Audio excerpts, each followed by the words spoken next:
Hello friends, आज हम लोग मराठी अक्षर भारती इयत्ता 10वीं का लेसन नंबर 4 उपास इसका एक्सप्लेनेशन स्टडी करेंगे। उपास यानी फास्टिंग, भूखा रहना। इसके ऑथर है पु ल देशपांडे, जो मराठी के बहुत फेमस कॉमेडी राइटर है। तो इस लेसन में क्या है, मध्यवर्गीय व्यक्तीचा संकल्प यानी मिडिल क्लास पर्सन का जो संकल्प ओथ होता है, रेजोल्यूशन, वह संकल्प पूर्तीत कसे अंतर पडते और उसको पूरा करने में क्या प्रॉब्लम आती है, आणि संकल्प करणाऱ्या व्यक्ति कशा हास्यास्पद ठरतात और वो जब संकल्प पूरा नहीं कर पाते तो वो व्यक्ति पर लोग कैसे हंसते हैं, याचे मजेदार चित्रण प्रस्तुत लेखात पु ल देशपांडे यांनी केले आहे। इसका बहुत फनी डिस्क्रिप्शन इस प्रेजेंट लेसन में पु ल देशपांडे इन्होंने किया है। तो ये एक मिडिल क्लास पर्सन है जिनका वजन बढ़ गया था, तो वो डाइट करने का उन्होंने ओथ संकल्प किया था और कैसा उसमें प्रॉब्लम्स आई और कैसा लोग उन पर हंसे। तो माझ्या खाजगी उपोषणाची हकीकत चाळीत जाहीर झाली आणि येता जाता ही माझी नाही ती भांगड आहे। माझ्या खाजगी उपोषण यानी मेरे पर्सनल फास्टिंग डाइटिंग की हकीकत चाली में जाहिर हो गई, मालूम हो गया सबको। और आते जाते सबने कमेंट्स पास करना शुरू किया। क्या क्या कमेंट्स सुनने को आए, नाही थी भांगड आहे यानी ये फिजूल जबरदस्ती का काम है। उगीच हाथ दाखवून अवलक्षण आहे, अरे फिजूल में ये अपने आप को मुसीबत में डालना है। हाथ दाखवून अवलक्षण यानी हिंदी में आ बैल मुझे मार। पेललं नाही तेव्हा खाजगी झालं और बर्दाश्त नहीं हुआ, सहन नहीं कर पाए तो अब ये इनका पर्सनल मैटर हो गया। अशी वाक्ये माझ्या कानांवर येऊ लागले। ये सब कमेंट्स मेरे कान पर आने लगे, पण मी कोणत्याही टीकेला भीक घालणार नव्हतो। लेकिन मैं किसी भी टीका यानी क्रिटिसिज्म को भीक घालणार नव्हतो यानी उस पर ध्यान देने वाला नहीं था। 181 पाउंड रात्रंदिवस ते कार्ड माझ्या डोळ्यांपुढे नाचत होते। 181 पाउंड रात दिन वो कार्ड मेरे आंखों के सामने नाच रहा था। यानी इन्होंने अपना वजन किया था एक मशीन पर और उसमें से जो कार्ड आया था उस पे 181 पाउंड लिखा था, वो इनकी आंखों के सामने घूम रहा था। पाउंड ये किलोग्राम का लगभग आधा होता है, यानी 181 पाउंड यानी लगभग वो 90 किलोग्राम तक होता है। वजन कमी झाले पाहिजे या विचाराने माझी झोप उडाली। वजन कम करना चाहिए इस ख्याल से मेरी नींद भी उड़ गई।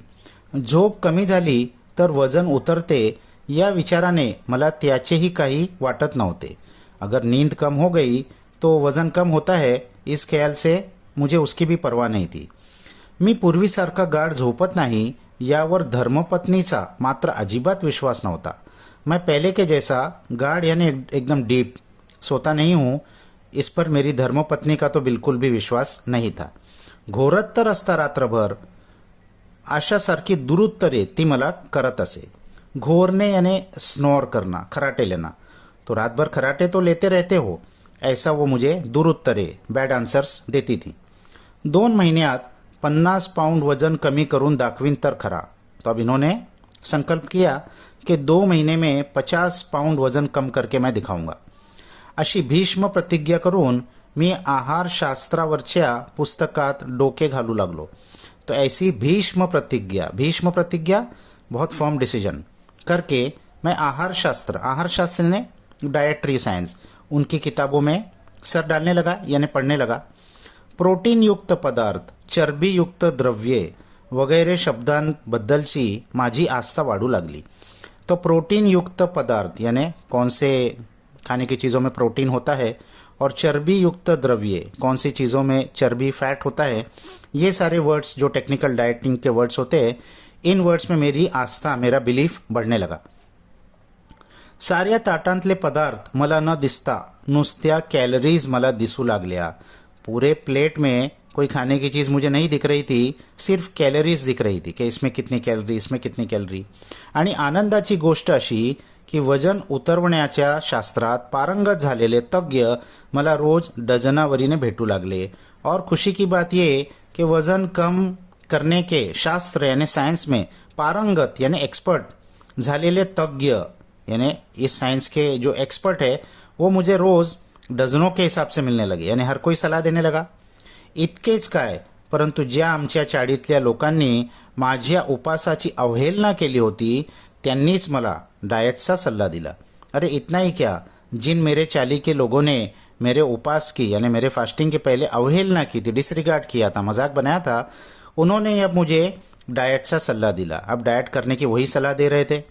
उदाहरणार्थ सोकाजी त्रिलोकेकर. पहला एग्जाम्पल सोकाजी त्रिलोकेकर. उन्होंने क्या कहा, तुला सांगतो मी पंत डाइट कर. मैं तुझे कहता हूँ पंत डाइट कर. पंत इनका पेट नेम है. बटाटा सोड, बटाटा तुम छोड़ दो.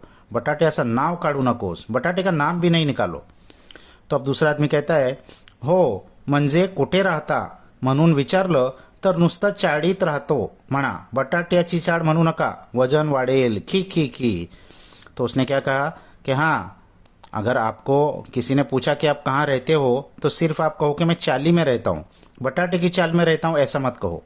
तो ये जो फेमस बुक है इनकी जिसमें से ये पैसेज लिया गया है उसका नाम है बटाट्याची चाळ. यानी वो चाली का सब उसमें वाक्य है, उसका नाम बटाट्याची चाळ था. तो उन्होंने कहा बटाट्याची चाळ मत बोलो, सिर्फ चाल बोलो, नहीं तो वजन बढ़ जाएगा. और की हसने लगे. कोण थे ये? जनोबा रेगे. या इस्माला काय म्हणावे हे मला कळत नाही. अरे जनोबा रेगे, इस इंसान को क्या कहूँ ये मेरे समझ में नहीं आता. नेहमी तिरके बोलायचं म्हणजे काय? हमेशा हर बात में तेढा बोलना मतलब क्या? पण सोकाजींनी त्याला परस्पर जामून टाकले. लेकिन सोकाजीने उसको बहुत डांट लगाई. ए इडियट, सगळ्याच गोष्टीत जोक काय मारतोस नेहमी? अरे इडियट, हर बात में तू हमेशा जोक क्या करता है? मी सांगतो तुला पंत, तू बटाटा सोड. मैं तुमको कहता हूँ पंत, तुम बटाटा छोड़ दो. मी काय काय सोडले असता माझे वजन घटेल याची यादी बटाट्यापासून सुरू झाली. मैं क्या क्या छोड़ूं तो मेरा वजन कम हो जाएगा, इसकी यादी यानी इसकी लिस्ट बटाटे से शुरू हुई. अब हर कोई इनको सलाह देगा. बटाट्याचं ठीक आहे, पण पंत आधी भात सोडा. अब दूसरे एक ने कहा कि बटाटे का क्या है पंत, पहले तुम भात यानी चावल छोड़ो. एक सल्ला, ये एक एडवाइस हुई. भाताने थोड्याच लट्ट व्हायला होतं. अब दूसरे एक ने कहा कि भात से, राइस से, चावल से थोड़ी मोटा होता है इंसान. आमच्या कोकणात सगळे भात खातात, हमारे कोकण में तो सब चावल खाते. कुठं आहेत लट्ट, कहाँ है सब मोटे? तुम्ही डाळ सोडा, तुम दाल छोड़ दो. काशीनाथ नाडकर्णी, ये दूसरे ने सलाह दिया, काशीनाथ नाडकर्णी ने. मुख्य म्हणजे साखर सोडा. अब तीसरे एक ने कहा कि मेन आप शक्कर छोड़ दीजिए. मैं सांगू का, मीठ सोडा. अब एक चौथे ने कहा, मैं बताता हूँ, आप मीठ यानी नमक छोड़ दो. पाचवे ने कहा, लोणी तूप सोडा. एका आठवड्यात 10 पाउंड वजन घटलं नाही तर नाव बदलीन. लोणी यानी बटर और थूप यानी घी. तो बटर और घी छोड़ो. एक हफ्ते में 10 पाउंड वजन अगर कम नहीं हुआ तो मैं अपना नाम बदल दूंगा. आमच्या हेड क्लर्कच्या वाईफचं घटलं. हमारे जो हेड क्लर्क है उनकी वाइफ का घटा.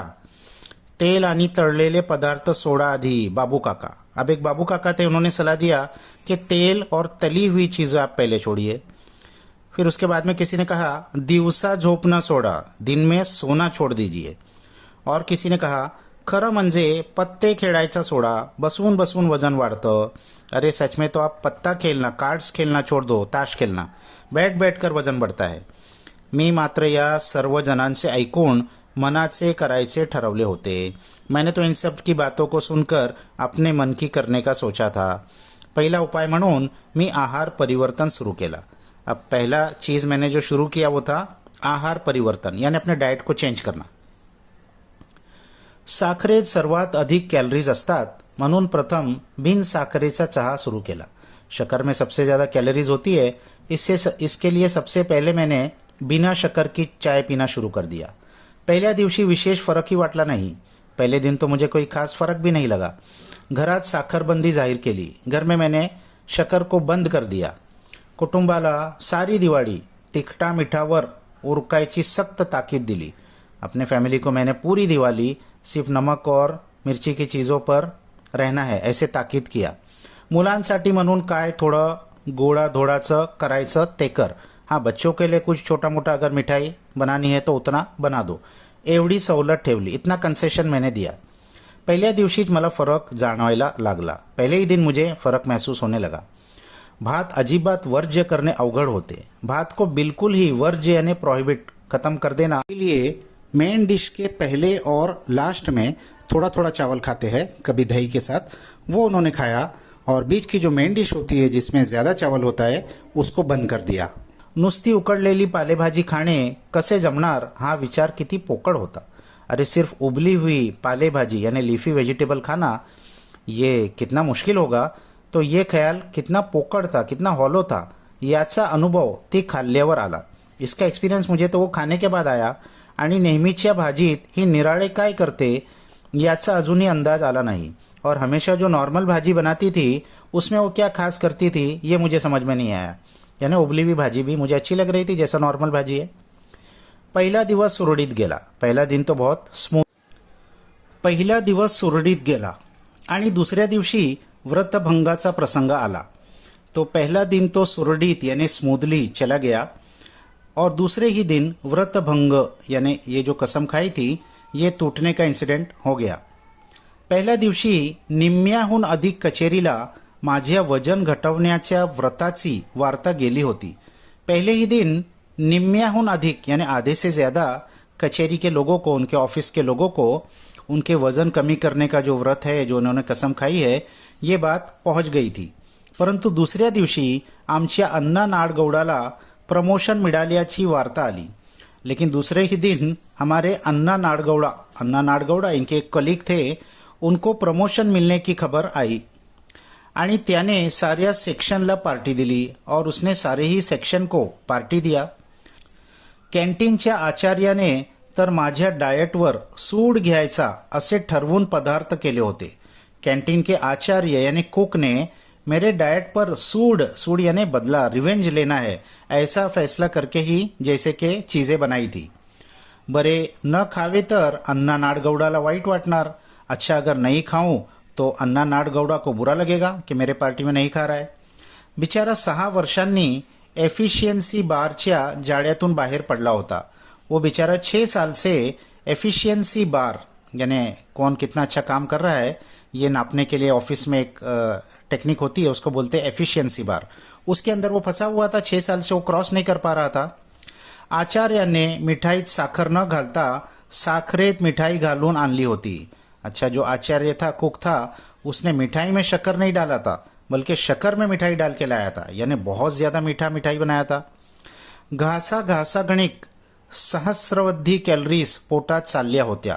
हर एक घास के साथ, घास यानी हर एक निवाले के साथ सहस्रावधी यानी थाउजेंड्स ऑफ कैलोरीज पेट में जा रही थी. त्यामुळे खाल्लेले गोड लागत नव्हते. इसीलिए जो खा रहा था वो मीठा भी नहीं लग रहा था क्योंकि पूरा ध्यान वो कैलोरीज पर था. बटाटे वड़े होते म्हणजे आणखी कैलोरीज, साथ में बटाटे वड़े भी थे तो और कैलोरीज. चिवड़ा असल वनस्पति तला, और जो चूड़ा था वो तो असल वनस्पति तेल में तला हुआ था, त्यामुळे आणखी कॅलरीज, उसकी वजह से और कॅलरीज. आणि एवढे सगळे हादडून शेवटी भजियांशिवाय पार्टी कसली. और इतना सब हादडून यानी इतना सब खाकर भी लास्ट में भजी की प्लेट के सिवाय पार्टी कैसे हो सकती है. या भिकोबा मुसड्याच्या टोमण्यामुळे चेकाळून नाडगौडाने स्पेशल भजियांची परत ऑर्डर दिली. ये भिकोबा मुसड़े, ये दूसरा एक आदमी था, उसने टॉन्ट किया कि भजी के बगैर पार्टी कैसी हो सकती है. इसको चेकाळून यानी इससे चिढ़कर नाडगौड़ा ने फिर स्पेशल भजीच्या परत ऑर्डर केला. स्पेशल भजिये का उसने फिर से ऑर्डर कर दिया. शेवटी मला राहवेना, तो आखिरकार मुझसे रहा नहीं गया. भजियांची 6वी प्लेट उडवल्यावर मी अत्यंत केविलवाण्या स्वरात सध्या मी डाएटवर असल्याचे सांगितल्यावर सर्वांनी मला वेड्यात काढले. भाजी की छठी प्लेट, उन भजियों की छठी प्लेट उड़ाकर यानी खाने के बाद मैं बहुत ही केविलवानी यानी सॉरी टोन में मैंने कहा कि मैं तो डाइट पर हूँ. और ये सुनने पर सबने मुझे वेड्यात काढले यानी सब मुझ पे बहुत मजाक उड़ाया सबने मेरा. अरे पंत, खाण्याचा आणि वजनाचा काय संबंध, भिकोबा मुसड़े म्हणाला. उसमें एक था भिकोबा मुसड़े, उसने कहा अरे पंत, खाने का और वजन का क्या संबंध है. मी बघ 21 गुलाबजाम खाल्ले, देख मैंने तो 21 गुलाब जामुन खा चुका हूँ. एवढंच काय, आपण तर आयुष्यात एक्सरसाइज नहीं केला, और इतना ही नहीं पूरी जिंदगी में कभी मैंने एक्सरसाइज भी नहीं किया. तुझी कुंभ राशि कुंभ लग्न आहे. तेरा असल प्रॉब्लम यह है कि तू कुंभ राशि का है. कुंभ राशि एक्वेरियस 11th जोडियक साइन, और तेरा लग्न भी मॅरेज भी कुंभ है. नुसता वायू भक्षण करून राहिलास तरी तू असा जाड्या राहणार. अगर तू सिर्फ हवा पर भी रहेगा ना तब भी तू ऐसे ही मोटा रहेगा, क्योंकि तेरी राशि की वजह से है. लठ्ठपणा काय आपल्या हातात आहे? अरे मोठा होना या दुबला होना क्या हमारे हाथ में है? नॉनसेंस, जगदाड़े ओरडला. रनिंग कर रोज. तो जगदाड़े ने कहा नहीं, बिल्कुल नॉनसेंस. रनिंग कर रोज. रोज रनिंग करोगे तो तुम्हारा वजन कम हो सकता है. रनिंगपेक्षा देखील दोरीवरच्या उड्या मार. बरं का पंत, माझ्या सिस्टरचा वेट 40 पाऊंड उतरला दोरीवरच्या उड्यांनी. कुमलिनी केंकरे म्हणाली. उसमें एक लेडी थी कुमलिनी केंकरे. उसने कहा कि रनिंग से भी ज़्यादा दोरीवरच्या उड्या यानी स्किपिंग करो. तो मेरी सिस्टर का जो वज़न था वो 40 पाउंड इसके वजह से कम हो गया. ऐसा उसने अपना सजेशन दिया. शेवटी सर्वांच्या मते मी सकाळी रनिंग करावे आणि संध्याकाळी दोरीवरच्या उड्या माराव्यात असे ठरले. एट लास्ट सबके ओपिनियन से ये फैसला हो गया कि सुबह में मुझको रनिंग करना चाहिए और शाम में स्किपिंग करना चाहिए. आणि मी 7व्या बशीमधले भजिये उचलले और ये सब सुनते हुए मैंने 7वीं प्लेट में से भजिया खाना शुरू किया. कुटुंबाचा मात्र माझ्या डाएटच्या बाबतीतला उत्साह अवर्णनीय होता. अब इन्होंने अपने फैमिली के बारे में बता रहे हैं. कुटुंब यानी इनकी वाइफ, यहाँ पर वाइफ मतलब है. तो उनकी वाइफ का जो इनके डाइट के बारे में उत्साह था, एक्साइटमेंट था, वो तो अवर्णनीय था, वो तो अनडिस्क्राइबेबल था. कारण रोज काही काही चमत्कारिक पदार्थ माझ्या पानात पडायला लागले. क्योंकि रोज कुछ ना कुछ चमत्कारिक चीज मेरे पान में, मेरे प्लेट में आने लगी. एके दिवशी नुसती पडवळे उकडून तिने मला खायला दिली.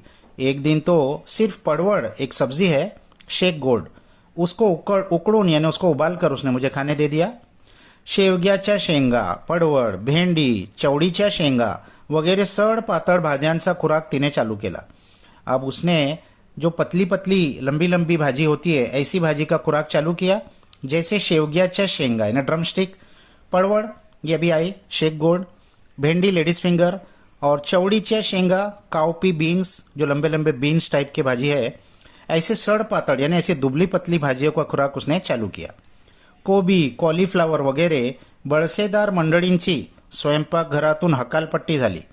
और कोबी और कॉलीफ्लावर यानी कैबेज और फ्लावर ये सब बड़सेदार यानी मोटे ऐसी चीज़ों की स्वयंपाक घर से यानी किचन से उसने हकालपट्टी कर दी. ये सब भाजियां बनाना बंद कर दिया. सकाळचा चहा देखील सुरुवातीला होता तसा राहिला नाही. सुबह की चाय भी शुरुआत में जैसी थी वैसे अब नहीं रही. बिना साखरेचा चहा इतका कडू लागत असेल अशी यापूर्वी कधीच कल्पना आली नाही मला. बिन शक्कर की चाह इतनी कड़वी लगेगी इसका इससे पहले मुझे आयडिया नहीं था. चहा सुरुवातीला बिना साखरेचा असूनही कडू लागला नाही आणि आता का लागतो तेवढं सांग. अब इन्होंने कहा कि शुरुआती में ऊपर आया था कि बिना शक्कर की चाय भी उनको नॉर्मली लग रही थी. तो उन्होंने पूछा कि पहले तो मुझे सही लग रही थी और अब इतना कड़वा क्यों लग रहा है. असे म्हटल्यावर कुटुंबाकडून खुलासा मिळाला. ऐसे कहने पर उनकी वाईफ ने एक्सप्लेन किया, हेच ते म्हटलं ते काय उगीच. अहो म्हणजे सुरुवातीला मी तुम्हाला जो बिनसाखरेचा चहा दिला तो बिनसाखरेचा नव्हताच मुळी. उसने कहा यही आपकी बात मुझे पसंद नहीं है. अरे मैंने जो शुरुआत में आपको बिन शक्कर का चाय दिया था वो बिन शक्कर का था ही नहीं. नव्हता? मग मला बिन साखरेचा चहा म्हणून काय सांगितलंस? नहीं था तो फिर मुझे बिना शक्कर का चाय है ऐसा क्यों कहा. अहो थोडीशीच राहिली होती साखर, ती संपेपर्यंत म्हटलं घालू. अरे थोड़ी सी शक्कर रह गई थी तो वो खत्म होने तक मैंने सोचा कि डाल देती हूँ. काल संपली, कल वो शक्कर खत्म हो गई. आजपासून बिन साखरेचा चहा केलाच की साखर न घालता. तो आज से मैंने फिर बिन शक्कर की चाय बना ही दी शक्कर नहीं डालते हुए. म्हणजे खलास. अगं किती लाख कॅलरीज गेले असतील माझ्या पोटात. अरे फिर तो खलास. कितने लाख कैलोरी तो मेरे पेट में चले गई है. कसलं कमी होता है माझं वजन. क्या कम होने वाला है मेरा वजन. पण सांगितलं का नाहीस मला. लेकिन तुमने मुझे बताया क्यों नहीं. तो उन्होंने जवाब दिया, उगीच आरडाओरडा नका करू. अरे फिजूल में तुम चिल्ला पुकार मत करो. वजनाचं ते काय मेलं. अरे वजन का क्या है वो. होईल हळूहळू कमी, हो जाएगा आहिस्ता आहिस्ता कम. आणि कोणाचं मागून खातं नाही म्हणावं आम्ही. और किसी का मांग कर हम नहीं खाते हैं. स्वतःचा कमवून खातो म्हणावं. अरे खुद का कमा के खाते हैं. वाढलं तर वाढू दे वजन. अरे बढ़ता है तो बढ़ने दो वजन.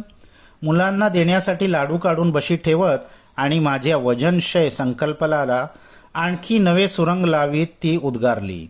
तो बच्चों के लिए जो लड्डू बनाया था वो बशी यानी एक प्लेट में उसने सामने रखा और मेरी जो वजन क्षय यानी वेट रिडक्शन की जो संकल्पना थी, जो मेरी आइडिया थी, उसमें नए सुरंग लगाते हुए उसने कहा। सुरंग लावणे ये वाक्प्रचार मुहावरा है मराठी का, यानी किसी के प्लान को स्पॉइल कर देना।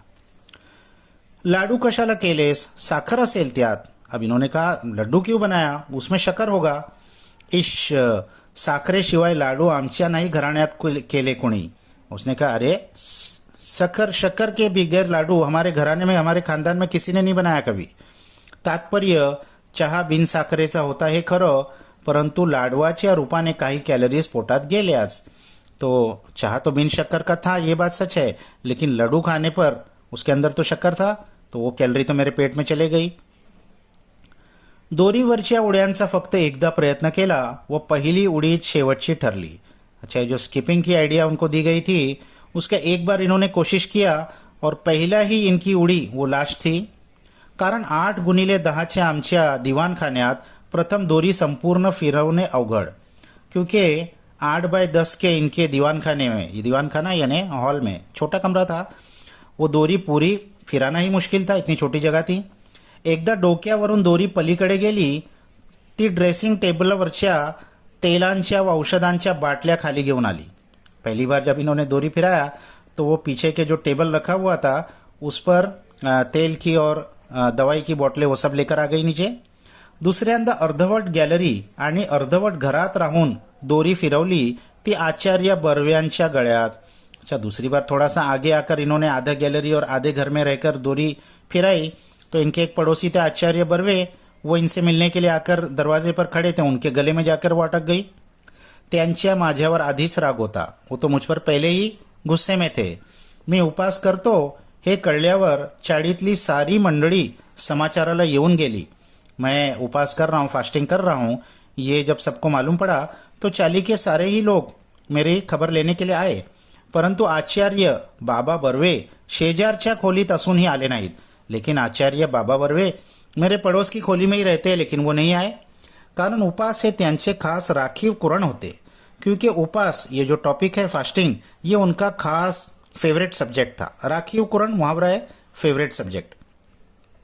अब उन्होंने कहा हा दुष्टपणा माझ्या गळ्यात दोरी अडकवून केलात हे ठीक झालं, कि ये जो तुमने दुष्टपणा बुरा काम मेरे गले में दोरी फंसाकर किया है ठीक है, पण तुमच्या वयाला न शोभणाऱ्या या धिंगा मस्तीला दूसरा कोणी माझ्यासारखा बळी पडला असता तर तुमची धड़गड़ नव्हती।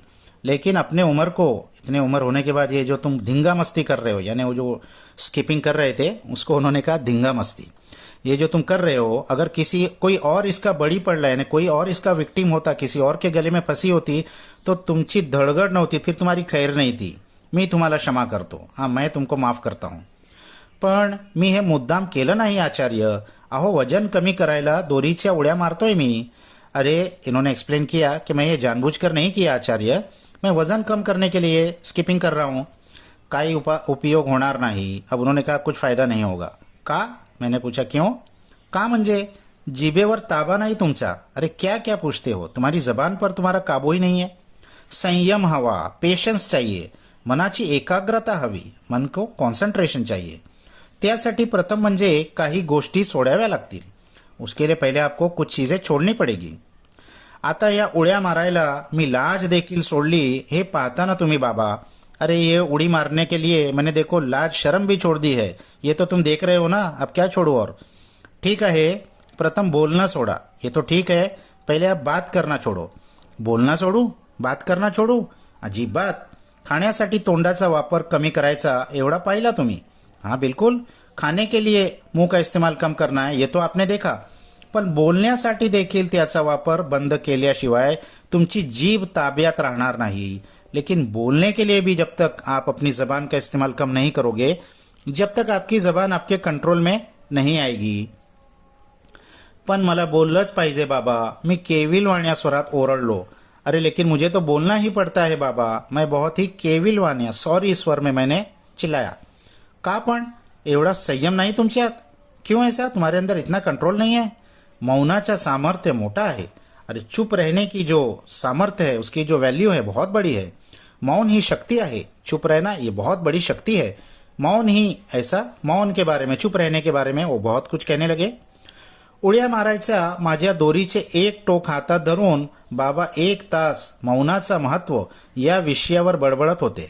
अरे उड़ी मारने वाली मेरी दोरी रस्सी का एक सिरा पकड़कर बाबा मौनाचं महत्व यानी चुप रहने की इम्पोर्टेंस इस विषय पर वो 1 घंटे से बोल रहे थे. शेवटी त्यांचा वाक्प्रवाह अडवून मी ओरडलो. एट लास्ट उनकी बात को बीच में ही रोककर मैंने कहा, पण बाबा मी बोललो नाही तर खाऊ काय? अरे मैं अगर बात नहीं करूं तो मैं खाऊंगा क्या? म्हणजे बोलण्याचा आणि खाण्याचा संबंध काय? इसका क्या मतलब हुआ? बोलने और खाने का क्या संबंध है? मी टेलिफोन ऑपरेटर आहे बाबा, दिवसभर बोलावंच लागतं मला. अरे मैं टेलिफोन ऑपरेटर हूं, मुझे तो दिन भर बात ही करनी पड़ती है. मग कसलं वजन उतरणार तुम्ही? तब उन्होंने कहा, फिर तो तुम्हारा वजन नहीं उतर सकता है. अत्यंत कारुण्यपूर्वक कटाक्ष टाकून बाबा गेले. तो बहुत ही सिंपैथी के साथ मुझ पे कटाक्ष सार्कॅझम करते हुए बाबा चले गए. आणि त्यांच्या गळ्यात पडलेली दोरी मगाशी मी गच्च आवडली का नाही या विचाराने मला पश्चाताप झाला. और उनके गले में तो डोरी फंसी हुई थी, उसको मैंने जोर से खींच क्यों नहीं दिया, उनका गला क्यों नहीं दबा दिया, ये सोचकर मुझे बहुत पश्चाताप हुआ, रिग्रेट हुआ. मग मात्र मी चिडलो. उसके बाद तो मुझे बहुत चिड़ आ गई आणि निश्चय केला की बस. फिर मैंने डिसाइड कर लिया, बस यापुढे उपास, वजन उतरेपर्यंत उपास. इसके बाद तो मुझे बस उपास करना है, फास्टिंग करना है, जब तक वजन कम ना हो जाए उपास करना है. मला मी काटकुडा झाल्याची स्वप्ने पडू लागली. मुझे तो मैं काटकुड़ा यानी स्लिम दुबला पतला हो गया हूँ ऐसे ख्वाब भी आने लगे, ऐसे सपने आने लगे. भरलिया ताटावरून मी उठू लागलो. अरे खाने से भरी हुई प्लेट के ऊपर से मैं उठने लगा. बिन साखरेचा आणि बिन दुधाचा काय, पण बिन चहाचा देखील चहा मी पिऊ लागलो. अरे बिना शक्कर और बिना दूध का क्या, मैं तो बिना चाय की चाय भी पीने लग गया. साखर पाहिली की माझ्या अंगाचा तिळपापड होऊ लागला. शक्कर देखता था तो मेरे अंगाचा तिड़पापड़ होने मुहावरा है, मराठी का वाक्प्रचार है. बहुत गुस्सा आना, खूप राग येणे. केवळ फळांवर मी जगू लागलो. सिर्फ फलों के ऊपर मैं जीने लगा. लिंबाचा रस तर मला अमृतासारखा वाटू लागला. नींबू का रस तो मुझे अमृत के जैसा लगने लगा. धारोष्ण दुधासाठी मी अधूनमधून अंधेरीच्या गोठ्यात जाऊ लागलो. धारोष्ण यानी एकदम फ्रेश मिल्क के लिए मैं बीच बीच में अंधेरी के गोठा यानी काउशेड में, तबेले में जाने लगा. दोरीवरच्या उड्या केवळ खालच्या मजल्यावरील मंडळींच्या दुष्टपणाने व आकाशने केलेल्या तक्रारीमुळे थांबवल्या लागल्या. हाँ, दोरीवर की उड़ा जो स्किपिंग है वो हमारे जो नीचे जो कमरे में रहते थे उन्होंने बहुत दुष्टपने से यानी विकेडनेस से और आकाशा ने यानी ग्रज हेट्रेड से तक्रार कंप्लेंट की थी, उसके वजह से वो रोकनी पड़ी. 10 उड्या पाय न अडकता मारण्यापर्यंत मी पोहोचलो होतो. 10 स्किप पैर न अटकते हुए मैं मारने तक मैं पहुंच गया था. कचेरी सुटली की मी गिरगाव रस्त्याने धावत येऊ लागलो. कचेरी ऑफिस छूटती थी तो मैं गिरगाव के रास्ते से दौड़ कर आने लगा. केवळ पौष्टिक आणि सात्विक आहार शुरू केला. सिर्फ पौष्टिक यानी न्यूट्रिशियस और सात्विक एकदम प्योर खाना मैंने शुरू किया. जवळ 10-12 दिवस हा क्रम चालू होता. करीब 10-12 दिन तक ये क्रम ये चल रहा था. माझ्यातला फरक मलाच कळत होता. मेरे अंदर का जो फरक है वो मुझे ही समझ में आ रहा था. लहान मुले बी पेरले की रोप किती वाढले हे रोप उपटून पाहतात. छोटे बच्चे अगर वो कोई पौधा लगाने के लिए बीज बोते हैं तो पौधा कितना बढ़ रहा है ये देखने के लिए पौधे को अपरूट करके देखते हैं. त्याचप्रमाणे रोज संध्याकाळी काट्यावर वजन करावे असे वाटत होते मला. तो उसी तरह रोज शाम को कांटे पर मैं जाके वजन करूं, हर रोज कितना कम हो रहा है ऐसा मुझे लग रहा था. पण मी ती इच्छा दाबून धरली. लेकिन मैंने उस इच्छा को दबा कर रखा. बरोबर 1 महीन्याने मी वजन करणार होतो. बराबर 1 महीने के बाद ही मैं वजन करने वाला था. 1 महीनाभर तुपाचा थेंब माझ्या पोटात जाणार नव्हता. 1 महीने तक तूप यानी घी का एक थेंब भी मेरे पेट में जाने वाला नहीं था. केवळ दूध, सिर्फ दूध. दुर्दैवाने रोज गायीचे धारोष्ण दूध मिळण्याची सोय नव्हती. अनफॉर्च्युनेटली रोज गाय का ताज़ा दूध मिलने की फैसिलिटी नहीं थी. पण एकूण आहार व्रत जोरात चालू ठेवले. लेकिन कुल मिलाकर ये जो आहार व्रत था, डाइटिंग था, ये जोर में चल रही थी. 15 भरात फक्त 2 वेळात साखर भात झाला. तो 15 दिन में सिर्फ 2 बार मैंने साखर भात यानी मीठा चावल खाया.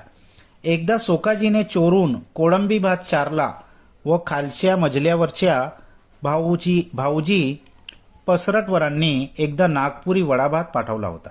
तो एक बार तो सोकाजी ने चोरी से इनको कोळंबी भात यानी प्रॉन्स राइस, झींगा राइस, वो मैंने खा लिया।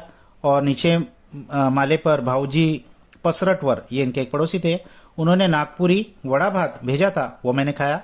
एवढे अपवाद वगळल्यास भाताला स्पर्श नहीं केला।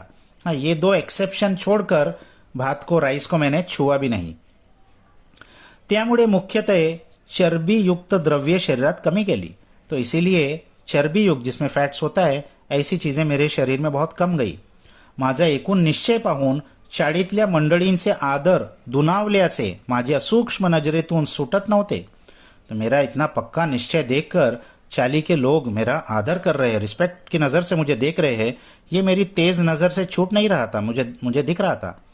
जी मंडळी माझ्या डाएटची आणि उपासाची चेष्टा करत होती, जो लोग मेरी और मेरे डाएट की और मेरे उपास की, इस फास्टिंग की चेष्टा करते थे, जोक करते थे, मजाक करते थे, त्यांनीच पंत फरक दिसतो हाँ, अशी कबुली द्यायला सुरुवात केली। अरे पंत फरक दिख रहा है, ऐसा उन्होंने भी मानना शुरू कर दिया।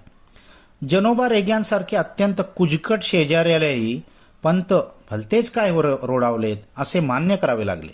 जनोबा रेगे पहले नाम आया था, जो तिरका बोलते थे हमेशा, ऐसे कुजकट शेजारी, ऐसे बदमाश शेजारी जो हमेशा कमेंट करते थे, उन्होंने भी कहा, अरे पंत तुम तो बहुत ज्यादा दुबले हो गए हो, भलते ही पतले हो गए हो, ऐसा उन्होंने को भी कबूल करना पड़ा। मंडळींच्या प्रशस्तीने मला भीती वाटत होती ती एकाच गोष्टीची। इन सारे लोगों की प्रशस्ती यानी तारीफ की वजह से मुझे एक ही बात का डर लग रहा था, म्हणजे मूठभर मांस वाढण्याची, यानी ये मुहावरा है, मूठभर मांस वाढने यानी खुशी में वजन बढ़ जाना। कि इनकी छोटी सी तारीफ सुनकर मैं कोई चढ़ने वाला नहीं था, यानी चने के झाड़ पे नहीं चढ़ने वाला था। इतक्या असामान्य मनोनिग्रह आणि जिव्हा नियंत्रणानंतर कमीत कमी 20 ते 25 पाउंडांनी तरी माझे वजन घटले पाहिजे अशी माझी खात्री होती। इतना असामान्य मनोनिग्रह यानी इतना अनकॉमन पेशेंस और जिव्हा नियंत्रण और अपने आप पे कंट्रोल करना, इसके बाद में कम से कम 20 से 25 पाउंड तो मेरा वजन जरूर कम हो गया होगा, ऐसा मुझको पूरा यकीन था। मी आमच्या ऑफिस समोरच्या वजनाच्या यंत्रावर पाय ठेवला। मैंने हमारे ऑफिस के सामने के वजन की जो मशीन थी उस पर पाय रखा आणि आनेली टाकून टिकट काढली, और आनेली एक पुराना कॉइन है ब्रिटिश के ज़माने का, वो डालकर मैंने टिकट निकाला। महिन्यापूर्वी याच यंत्राने माझे वजन 181 पाउंड दाखिवले होते। 1 महीना पहले इसी मशीन ने मेरा वजन 181 पाउंड्स दिखाया था।